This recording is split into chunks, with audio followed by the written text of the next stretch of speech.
नमस्कार। फाइनेंशियल बकवास में आपका स्वागत है। तो इस वीडियो में हम आपको आज बताएंगे कि भारत में बीमा कंपनियों का इतिहास, विनियामक, कितने विनियामक हैं, उनका क्या इतिहास है और अभी तक की क्या प्रगति रही है। तो insurance companies, regulator, market progress and history in India. तो 1999 के भारतीय बीमा विनियामक एवं विकास कानून, जो कि 10 अप्रैल 2000 से लागू हुआ, इससे भारतीय बीमा बाजार में बीमा के क्षेत्र में आमूलचूल बदलाव हुए। हालांकि भारतीय बाजार कई व्यावसायिक क्षेत्रों में निजी एवं विदेशी कंपनियों के लिए बहुत पहले 1991 में यानी 1991 में ही खोल दिए गए थे। बीमा क्षेत्र उस समय इस बदलाव से ही दूर ही रहे। फिर भी बीमा क्षेत्र में एक नए युग की शुरुआत तब हुई जब भारतीय बीमा विनियामक एवं विकास प्राधिकरण यानी कि IRDA ने निजी बीमा क्षेत्र की कंपनियों को वर्ष 2000 के अंत में लाइसेंस देने की प्रक्रिया शुरू की। बीमा क्षेत्र निजी कंपनियों के लिए खोलने के पहले तक भारत सरकार की दो कंपनियों का ही भारतीय बीमा बाजार पर वर्चस्व था। एक थी जीवन बीमा में भारतीय जीवन बीमा निगम, यानी आप उनको जानते हैं LIC ऑफ इंडिया के नाम से, और साधारण बीमा यानी भारतीय साधारण बीमा निगम, general insurance corporation of India. तो भारतीय बीमा बाजार अपने निजी क्षेत्रों के प्रवेश के बाद अभी 17वें वर्ष में चल रहा है। निजी क्षेत्रों की बीमा कंपनियों को भारतीय बाजार में लाने का मुख्य उद्देश्य बीमा के प्रति जागरूकता, समझ और निवेश बढ़ाना था। आजकल बीमा क्षेत्र में भारत के वित्तीय बाजार में बहुत तेजी से उभर कर आया है। भारत में 53 बीमा कंपनियों में 24 यानी कि 24 जीवन बीमा व्यवसाय में है और 28 यानी कि 28 साधारण बीमा व्यवसाय में है। एक सोल री इंश्योरर जो कि सभी 53 बीमा कंपनियों के लिए है, वह है भारतीय साधारण बीमा निगम यानी कि general insurance corporation of India. तो इन 53 कंपनियों में से 8 सार्वजनिक क्षेत्र और बाकी की 45 यानी कि 45 कंपनियां निजी क्षेत्र की हैं। भारतीय बीमा बाजार के निजीकरण से बीमा उत्पादों में उत्तरोत्तर प्रगति, बीमा क्षेत्र में फैलाव और आबादी के हिसाब से बीमा का घनत्व बढ़ रहा है, जिससे बीमा व्यापार की कार्य कुशलता बढ़ाने में मदद मिल रही है। साधारण बीमा क्षेत्र में मांग और आपूर्ति। तो जीवन बीमा के अलावा कुछ और बीमित करना साधारण बीमा कहलाता है। साधारण बीमा इस प्रकार होते हैं। पहला होता है संपत्ति बीमा। संपत्ति बीमा मतलब इस बीमा में संपत्ति को कोई भी नुकसान किसी अप्रत्याशित घटना से हो तो बीमित होता है, जैसे कि आग लगना, भूकंप, बाढ़ इत्यादि। दूसरा होता है परिवहन बीमा। तो इस बीमा में सामान का बीमा जो समुद्री, हवा या सड़क मार्ग से परिवहन हो रहा हो बीमित होता है। तीसरा है वाहन बीमा। तो इस बीमा में वाहन को नुकसान या क्षति की दशा में और साथ ही अन्य पक्ष को नुकसान की देयता होती है, जो कि वाहन के उपयोग में किसी भी समय आ सकती है। चौथा है उत्तरदायित्व बीमा। तो उत्तरदायित्व बीमा में इस बीमा को कंपनियों द्वारा करवाया जाता है, जो कि खासकर कंपनी के व्यापार से संबंधित होती है। साथ ही इस बीमा में कानूनी दायित्व, काम करने वाले मजदूरों का बीमा भी होता है। दुर्घटना एवं स्वास्थ्य बीमा। तो स्वास्थ्य बीमा व्यक्तियों द्वारा अपने लिए या परिवार के लिए लिया जाता है, जिससे बीमार होने की दशा में होने वाले खर्च के जोखिम को उठाया जाता है। तो कंपनियां भी अपने कर्मचारियों के लिए स्वास्थ्य बीमा लेती हैं, और दुर्घटना बीमा में व्यक्ति को दुर्घटना होने की दशा में हर अंग का बीमा होता है, और दुर्घटना से हुई मृत्यु का बीमा भी इसी बीमा में होता है। साधारण बीमा का आर्थिक रूप से अगर ब्यौरा देखा जाए तो हमारे सकल घरेलू उत्पाद का लगभग 0.7% है। बीमा बाजार में अभी विकास की बहुत संभावनाएं हैं, क्योंकि साधारण बीमा हमारे आबादी के घनत्व के हिसाब से बहुत कम लोगों द्वारा लिया जाता है। साधारण बीमा का बीमा शुल्क पिछले 13 वर्षों में 13.8% तक बढ़ा है। 13 वर्ष पहले 436 लाख पॉलिसियां बिकी थी, वहीं इसकी संख्या इस साल 1260 लाख पॉलिसी है। पॉलिसी की बिक्री का औसत हर वर्ष 9.2% बढ़ोतरी के साथ हो रहा है। एक रिपोर्ट के मुताबिक कुल बीमा में वाहन बीमा का हिस्सा 39.41% और स्वास्थ्य बीमा का हिस्सा 27.75% रहा है। तो साधारण बीमा में सार्वजनिक क्षेत्रों की कंपनियों ने 57.2% की हिस्सेदारी की है, जिसमें केवल न्यू इंडिया बीमा कंपनी का 19% का हिस्सा है।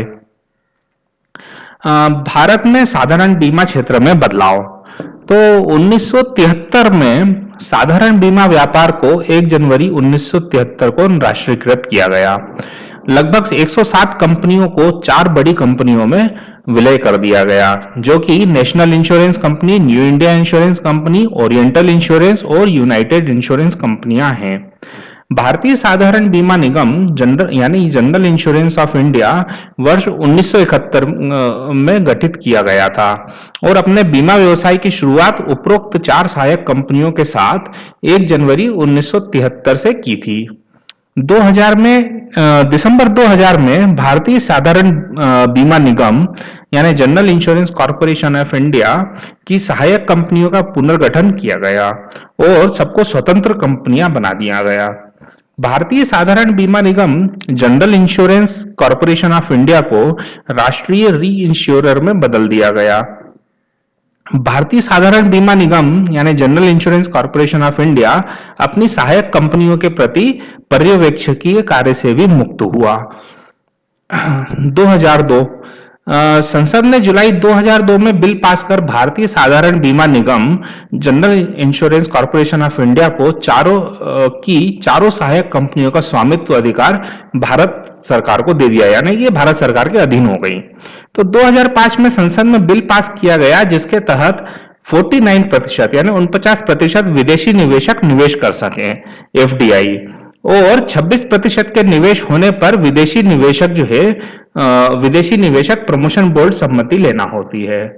2012 में आईआरडीए ने साधारण बीमा करने वाली कंपनियों को आईपीओ शेयर इशू करने के लिए कुछ नए नियम लागू किए, जहां बीमा कंपनी करने वाली कंपनी की वित्तीय स्थिति, उनका वित्तीय ढांचा और नियामक के रिकॉर्ड कुछ चुने हुए मापदंडों के तहत देखे जाएंगे। 2016 में 49% तक के विदेशी निवेश को सीधे छूट दे दी गई, यानी कि एफडीआई आ गया पूरा।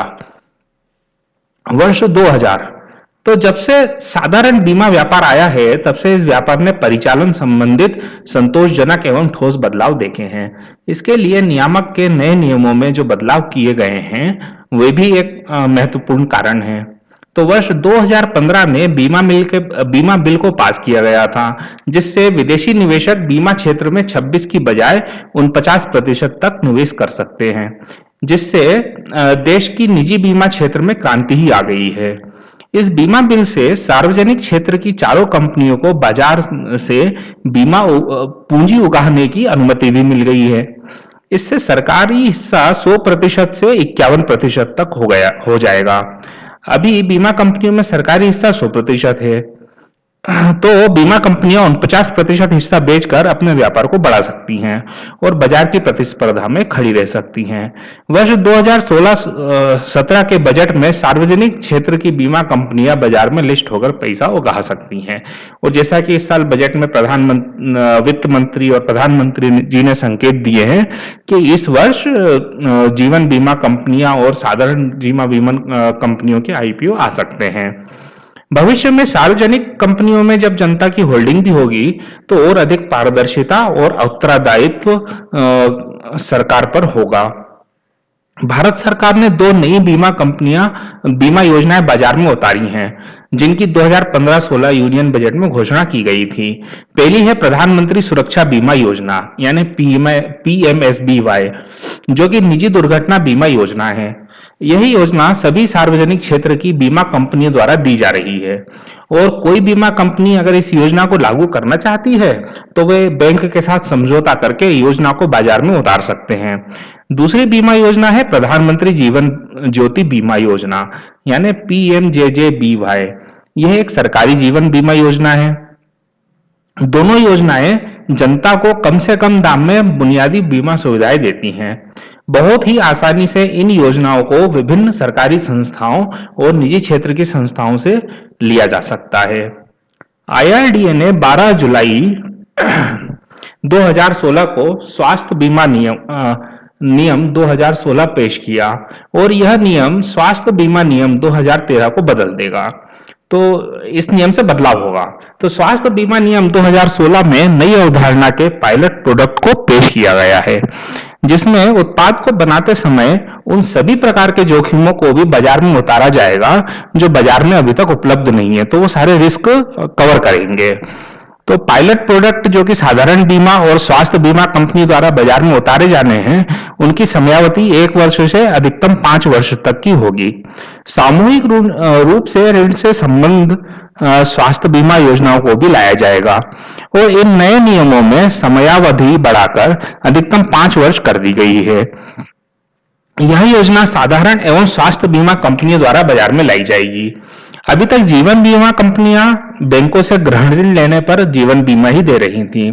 अगर ऋणी की मृत्यु ऋण चुकाने के पहले हो जाती है तो जीवन बीमा बैंक को ऋण की रकम चुका देते हैं। इस प्रकार से स्वास्थ्य संबंधी बीमा योजनाएं कार्य करेंगी। अगर ऋणी बीमार पड़ जाता है और ऋण नहीं चुका पा रहा है तो स्वास्थ्य बीमा कंपनियां बैंकों को ऋण का पैसा देंगी। नियामक के ढांचे में सुधार से स्वास्थ्य बीमा उत्पादों को बीमा कंपनियों द्वारा और ज्यादा जवाबदेह बनाया जाए और उत्पाद प्रबंधन समिति सुनिश्चित करेगी कि कोई भी बीमा बाजार में उतारे उससे पहले देख लें कि उत्पाद नियामक और कानूनों के मानदंडों पर खरे उतर रहे हों। इन सब के होने से नए तरह के उत्पादों की खोज होगी और नए इनोवेटिव उत्पाद बाजार में आएंगे। जुलाई 2016 में general insurance council of India ने जितने भी क्लेम धोखाधड़ी से हुए हैं उनका एक डेटा बैंक बनाने की पहल की है। साथ ही कंपनियों के आपसी भुगतान को जो कि रुके हुए हैं उनके लिए क्लियरिंग हाउस बनाने की पहल की है। क्लियरिंग हाउस जैसे बैंकों में होते हैं। और सभी कंपनियों को कमर्शियल बीमा पॉलिसी की पॉलिसी वर्डिंग को एक मानकीकरण पर लाया जाएगा। अभी क्या होता है, सभी की बीमा पॉलिसी की पॉलिसी वर्डिंग जो है अपने अपने अलग अलग होती है। तो अभी इसका कोई एक मानकीकरण नहीं है। काउंसिल ने सॉफ्टवेयर बनाने के लिए बाजार से कंपनियों को आउटसोर्स भी किया है, जो कि सभी कंपनियों को पॉलिसी वर्डिंग को डिजिटाइज करने की प्रक्रिया में सहयोग करेगी। तो सारी जो भी पॉलिसी वर्डिंग होगी वो ऑनलाइन अवेलेबल होगी। तो IRDA ने जून 2016 में 2 कमेटियों का गठन किया, जिनका मूल्य कार्य था ई कॉमर्स को प्रमोट करना, जिससे बीमा को व्यापार और पहुंच को और बढ़ाया जा सके और इसमें फाइनेंशियल इंक्लूजन को भी लाया जा सके। इसमें कुछ महत्वपूर्ण बातों को शामिल किया गया। एक तो बीमा का खुद का एक सेल्फ नेटवर्क प्लेटफॉर्म जो कि तकनीकी रूप से उन्नत हो, और एक था कि बीमा का सेल्फ नेटवर्क प्लेटफॉर्म बीमा कंपनियों की ई कॉमर्स गतिविधियों पर नजर रखेगा, जिससे कि जैसे कि बीमा बेचना और बीमा उत्पाद पर दी जाने वाली सेवाएं, जिससे कि कोई मिस सेलिंग ना कर पाए या मिस यूज ना कर पाए। तो अब आगे का बीमा बाजार कैसा होगा?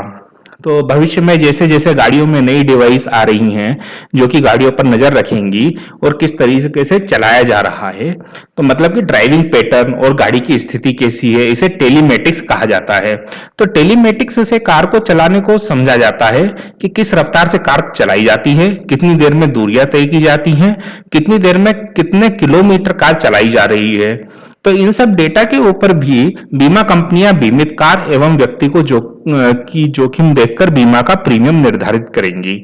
ड्राइविंग पैटर्न को भी ऑनलाइन देखा जा सकेगा, जो कि कार मालिक और कार ड्राइवर दोनों ही देख सकेंगे। तो बीमा कंपनियां इस पर भी अपना जोखिम निर्धारित कर सकेंगी।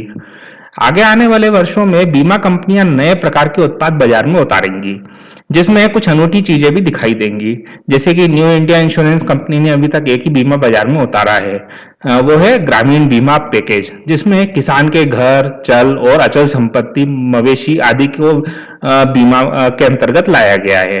वहीं यूनाइटेड इंश्योरेंस कंपनी ने वर्कमैन मेडिकेयर पॉलिसी लाई है, जिसमें नौकरी के दौरान दुर्घटना होने से अस्पताल में भर्ती और इलाज का खर्चा कवर किया गया है। तो सारी बीमा कंपनियां इस तरह के कम प्रीमियम वाले नए बीमा उत्पाद बाजार में उतार रहे हैं, जिससे ज्यादा से ज्यादा भारत की जनता बीमा का लाभ उठा सके। बीमा कंपनियां अपना सारा कार्य डिजिटल कर रही हैं, जिससे बीमा कंपनियों की लागत कम हो जाएगी और इससे 15 से 20% तक जीवन बीमा में और 20 से 30% तक साधारण बीमा में कीमत कम होने के आसार हैं। तो उम्मीद है आपको जानकारी पसंद आई होगी पूरी बीमा के बारे में। अगर आपने अभी तक हमारा चैनल सब्सक्राइब नहीं किया है तो आप नीचे सब्सक्राइब बटन दिया गया है, उससे सब्सक्राइब कर सकते हैं। आप हमारा वीडियो लाइक करिए, शेयर करिए, अपने दोस्तों को बताइए और कमेंट करिए अगर आपको कुछ हम इसके बारे में जानना है तो। आप हमारी वेबसाइट वित्तगुरु.com पर भी विजिट कर सकते हैं। धन्यवाद।